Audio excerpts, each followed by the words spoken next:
They say that in parenting, you're not supposed to have favorites. And for the most part, that's true for me. But you know where you can have favorites? Trees. And I definitely do have a favorite tree here at the fellowship. It's the Japanese maple that's right next to the entryway out there.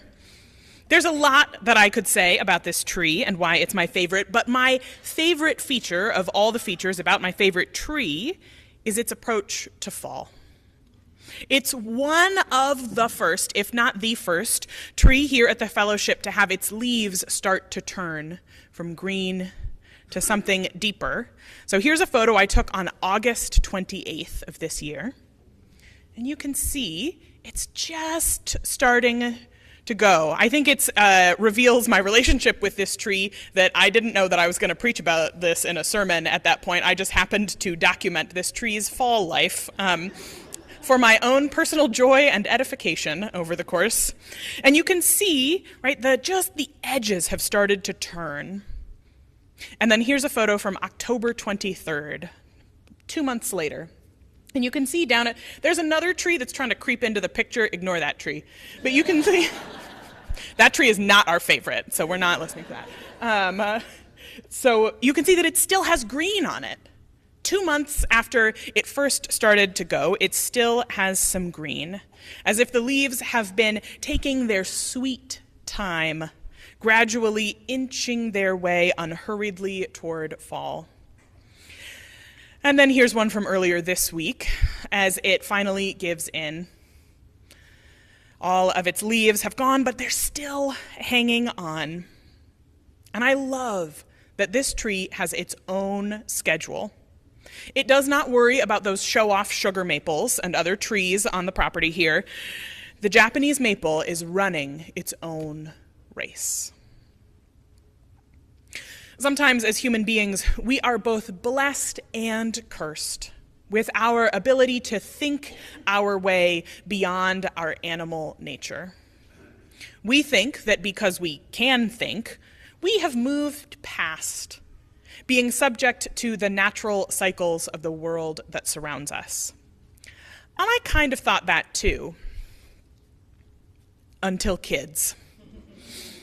You know, I really believed that I could, through a combination of research and intuition, understand the right timing, the right milestones, the right schedule, the right way to manage raising kids. Come on, we put a man on the moon how many decades ago? You're telling me we can't scientifically, definitively say when we should start potty training?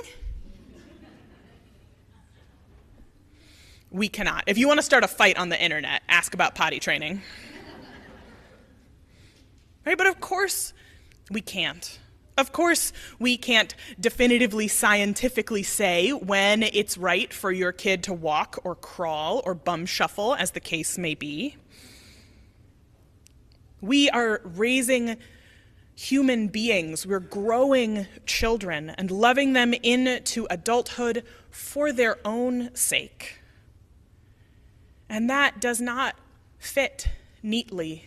Sometimes it actually conflicts with a progress-oriented, production-oriented, and profit-oriented worldview. And man, that doesn't mean we haven't tried. One of the parenting books that got recommended to me, I felt like a lot when our kids were infants, was the book Crib Sheet by Emily Oster, which is focused on using data to understand how to make better parenting decisions. And then she published later a book called The Family Firm, about treating your family like a business firm and about maximizing the advantages that your kids have in the world. But parenting, at its core, isn't about preparing our kids for society. It's not about imparting our values. It's not even about getting them ready for college or a career. Even though, as somebody who is in the parenting right now, those things are what occupies most of our brain space dedicated to parenting.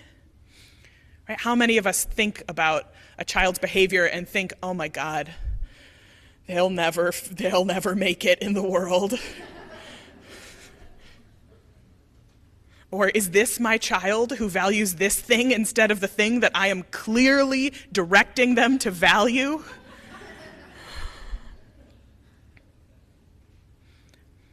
Right? At its core, nurturing children into their own adulthood is our participation in a cycle of birth, growth, aging, and death that is, at least for our species, right, hundreds of thousands of years old.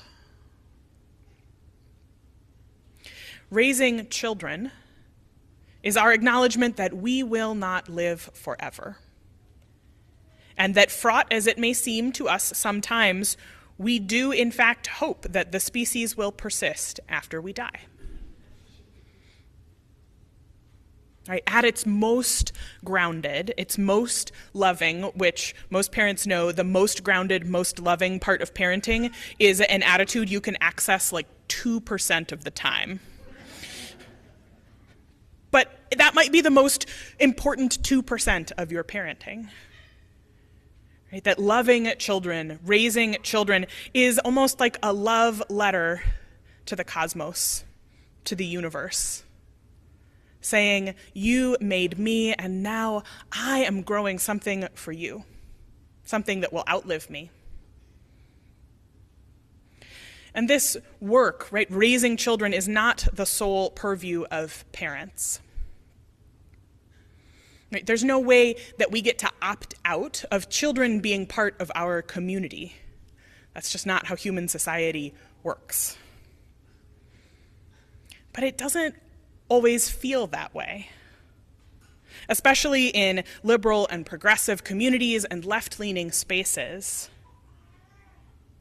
Sometimes our desire to fiercely defend, as I have and will, right? Our desire to fiercely defend people's autonomy over their own bodies, people's right to choose when and whether and how to be pregnant or to raise children.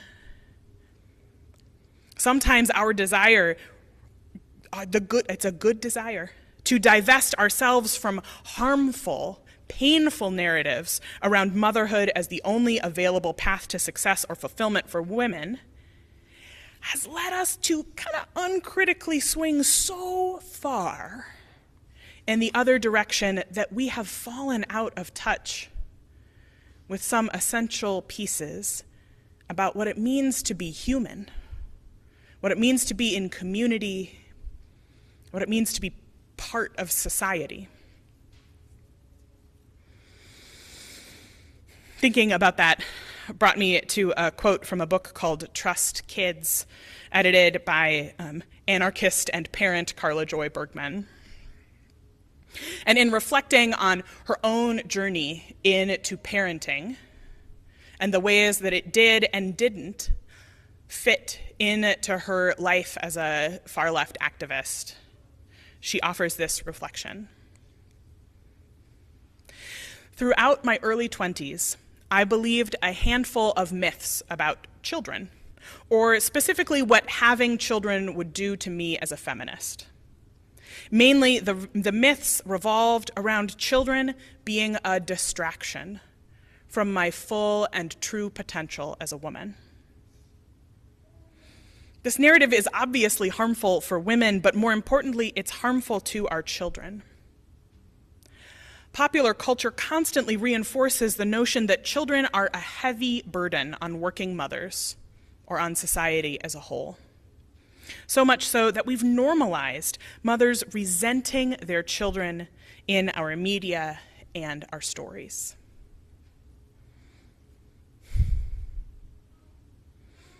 And we think about it, at least I do, how many shows, how many memes, how many TikTok videos and Instagram reels are predicated on the idea that children are, by default, getting in the way of their parents' real lives, real joys, and real jobs. And look, right, having children in your home and in your life, it is not easy. They will push every single button that you have until the label on the button has worn off because they've pushed it so many times. They will find buttons you didn't know you had. They will make new buttons for you and then push them. Right? But the things that actually make parenting feel impossible are not the kids themselves. Right? What makes parenting feel impossible is trying to find childcare that isn't just warehousing your kids so you can work. It's trying to find support as parents who have opted out of waged labor in order to raise their young kids. What makes parenting feel impossible is trying to afford and access health care that actually meets you and your kids' needs. It's pregnancy discrimination in the workplace. It's the price of housing that's safe and affordable and stable. And even if you have all of those basic needs met, you still have to try to grow a human being in the world of smartphones and active shooter drills and AI. Like parenting in those circumstances, now that feels impossible sometimes. But none of that is impossible because children are the problem. None of that is impossible because children are inherently burdensome, or that children are somehow going to hold us back.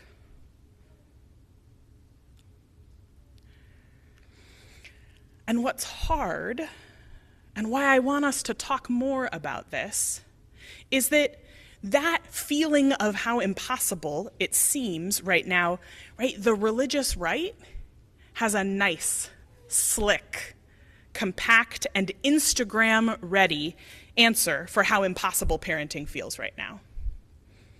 It's the trad wife. And if you've never heard the term trad wife, I'm sorry that now you also won't be able to sleep at night. The trad wife is an archetypal online character whose name announces that she is a traditional trad wife. Unlike all those miserable moms who work outside the home, she is blissfully barefoot and happy to leave the workplace behind to raise children and bake sourdough and serve the Lord. You should ignore, of course, the fact that she is creating incredibly complicated online content that earns money for her family, and so, in fact, has not opted out of waged labor, but has repackaged it. Right? And there are so many things that make all those trad wife and trad wife adjacent narratives and archetypes so appealing. But one of them is that they invite moms, especially, and to some extent dads, other family structures need not apply, right, to see themselves and their parenting and their struggles as part of a larger purpose. And sometimes we, as people who are not part of the religious right, but instead, right, are religious progressives and liberals, sometimes we struggle to tell stories into that gap. And instead, we tell a story that how we help parents is that we help them overcome how burdensome their children are so that they can get back to all the other ways that they fulfill themselves in their life.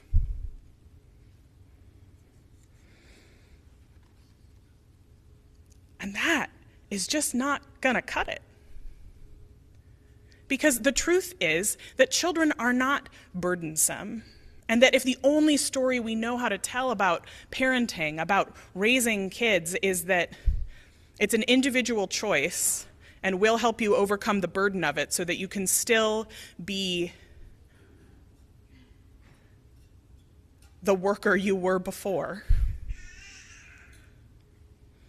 that's just not going to cut it. Right? But the story of the trad wife, the story of maternal submission and patriarchal control, it does not have to be the only story out there about how we can understand birth and growth and the nurturing of children in our society as part of a larger purpose. right, rather than the individual burden of the smaller and smaller number of people who are choosing to raise children. Shouldn't we, who put love at the center, who sing songs about love will guide us and love will hold us together, and right, shouldn't we, who want all people to thrive, who have this big, encompassing, beautiful message about love at the center, shouldn't we be able to tell a better story about how we understand the role of children in our community and our society? I think that we need a story about how our love for our children, not my kids and your kids, but our children collectively, not bound by the confines of the nuclear family, how our love for our children propels us to dismantle those things that make it seem impossible to raise kids. And the hard part is that there's really no way to opt out of living in a society with kids. You can't, any more than you can opt out of the fact that you were once a baby. Yes, you. You can't opt out of the fact that someday, like 5-foot skeleton reminds us, you'll die. We're in this cycle together. And I, for one, have found that parenting brings me into a space of awe and humility. And my God, the patience required to show up to a growing life that has literally no respect for your existing agenda. And the humility it takes, and I am still, don't think that I'm like, I've got it all figured out. I'm so patient. I never struggle. Struggle all the time. Struggled this morning, struggled last night at dinner because I was way overstimulated from going to Light the Night Market. And then my kids both talked at once, and I was like, oh no, my brain has collapsed. Because 2 people are talking at once after we were in a crowd. Right, but that we need to tell stories about showing up for our kids with awe and with patience and with wonder, not because we are going to think our way out of the fact that we're part of a cycle of birth and growth and death and rebirth, but because it's good to be part of that cycle. That's who we are as human beings, and I know that this is hard for some of us, but you can't rush it. You can't force it. You have to show up for it.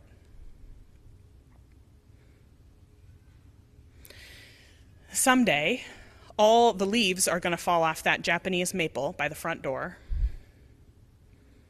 I don't know when. There's no way to rush it. I'm not actually fully in charge. But I will attend it with awe. And in case any of you missed it, you're doing a great job. May it be so. Amen.